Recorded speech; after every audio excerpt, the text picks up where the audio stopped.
Hi hello నమస్తే మన తెలుగు కబుర్లు ఛానల్కు స్వాగతం సుస్వాగతం. ఆంధ్రప్రదేశ్లోని ప్రైవేట్ అన్ఎయిడెడ్ స్కూళ్లలో ఉచిత ప్రవేశాల కోసం ప్రభుత్వం నోటిఫికేషన్ విడుదల చేసింది. దానికి సంబంధించిన పూర్తి వివరాలను ఈరోజు మనం ఈ వీడియోలో తెలుసుకుందాం. వీడియోలోకి వెళ్లే ముందు ఒక చిన్న రిక్వెస్ట్. ఇప్పటి వరకు మీరు మన ఛానల్ను సబ్స్క్రైబ్ చేసుకోకుంటే వెంటనే సబ్స్క్రైబ్ చేసుకోండి, వీడియోను లైక్ చేయండి, షేర్ చేయండి. ఇక ఆలస్యం చేయకుండా వీడియోలోకి వెళ్దాం. రాష్ట్రంలో విద్యా వ్యవస్థకు సంబంధించి ఇప్పటికే అనేక సంస్కరణలను తీసుకొచ్చిన ఏపీ ప్రభుత్వం రాష్ట్ర వ్యాప్తంగా ఉన్న ప్రైవేటు అన్ఎయిడెడ్ పాఠశాలల్లో సామాజికంగా ఆర్థికంగా వెనుకబడిన వర్గాలకు చెందిన విద్యార్థులకు 25% సీట్లను కేటాయించేలా చర్యలు చేపట్టింది. ఆంధ్రప్రదేశ్ విద్యా హక్కు చట్టం 2010లోని సెక్షన్ 12(1)(c) ప్రకారం రాష్ట్రంలో ఉన్న ప్రతి ప్రైవేటు అన్ఎయిడెడ్ పాఠశాలలో కనీసం 25% సీట్లను వారికి రిజర్వ్ చేయాలని నిర్దేశించింది. పేదరికం చదువుకు ఆటంకం కాకూడదనే ఉద్దేశంతో నాణ్యమైన విద్యను పొందడం పేదవాడి హక్కుగా భావిస్తూ ప్రభుత్వం 2022-23 విద్యా సంవత్సరం నుండి రాష్ట్రంలో దీన్ని పటిష్టంగా అమలు చేస్తోంది. ఇందులో భాగంగా 2024-25 విద్యా సంవత్సరంలో రాష్ట్రంలోని ప్రైవేటు అన్ఎయిడెడ్ స్కూళ్లలో 1వ తరగతిలో ఉచిత ప్రవేశాల కోసం ఆంధ్రప్రదేశ్ పాఠశాల విద్యాశాఖ సమగ్ర శిక్షా అభియాన్ నోటిఫికేషన్ విడుదల చేసింది. దీని ద్వారా రాష్ట్ర వ్యాప్తంగా ఉన్న CBSE, ICSE, IB state syllabus బోధిస్తున్న ప్రైవేటు అన్ఎయిడెడ్ స్కూళ్లలో ప్రవేశం కల్పించడానికి చర్యలు చేపట్టింది.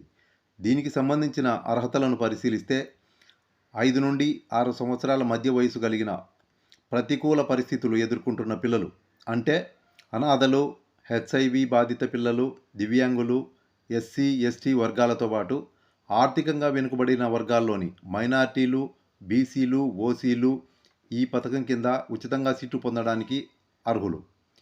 దీంతోపాటు కుటుంబ ఆదాయ పరిమితి గ్రామీణ ప్రాంత విద్యార్థులకు 1,20,000 రూపాయల లోపు, పట్టణ ప్రాంత విద్యార్థులకు 1,44,000 రూపాయల లోపు ఉండాలి.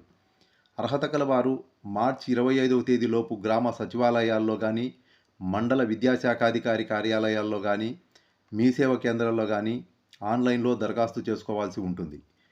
దరఖాస్తు సమయంలో చిరునామా ధృవీకరణకు ఆధార్ కార్డు కానీ, ఓటర్ కార్డు కానీ, రేషన్ కార్డు కానీ, పాస్పోర్టు కానీ, భూమి హక్కుల పత్రం కానీ, ఎంజీఎన్ఆర్ఈజీఎస్ జాబ్ కార్డు కానీ, డ్రైవింగ్ లైసెన్స్ కానీ, విద్యుత్ బిల్లు లేక ఇంటి అద్దె అగ్రిమెంట్ కాపీ కానీ ఇవ్వాల్సి ఉంటుంది.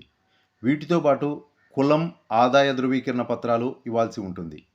అర్హతల ధృవీకరణ అనంతరం ఆన్లైన్ లాటరీ విధానంలో నిబంధనలను అనుసరించి సీట్లను కేటాయించడం జరుగుతుంది. ఇందులో అనాథలు, హెచ్ఐవి బాధితులు, దివ్యాంగులకు 5%, ఎస్సీలకు 10%, ఎస్టీలకు 4%, ఆర్థికంగా వెనుకబడిన వర్గాలకు చెందిన బీసీ, మైనార్టీ, ఓసీలకు 6% సీట్లు కేటాయించడం జరుగుతుంది.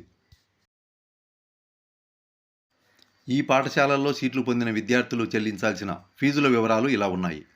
పట్టణ ప్రాంతాల్లోని పాఠశాలల్లో 8,000 రూపాయలు, గ్రామీణ ప్రాంతాల్లోని పాఠశాలల్లో 6,500 రూపాయలు, గిరిజన ప్రాంతాల్లోని పాఠశాలల్లో 5,100 రూపాయలుగా ఫీజును ప్రభుత్వం నిర్ణయించింది. అమ్మఒడి పథకం ద్వారా విద్యార్థుల తల్లుల ఖాతాలకు జమ అయిన మొత్తం నుండి ప్రభుత్వం నిర్దేశించిన ఫీజును పాఠశాలలకు చెల్లించాల్సి ఉంటుంది. ఈ పథకం గురించి ఏవైనా సందేహాలు ఉంటే 1800-4258-599 టోల్ ఫ్రీ నంబర్కు ఫోన్ చేసి తెలుసుకోవచ్చు.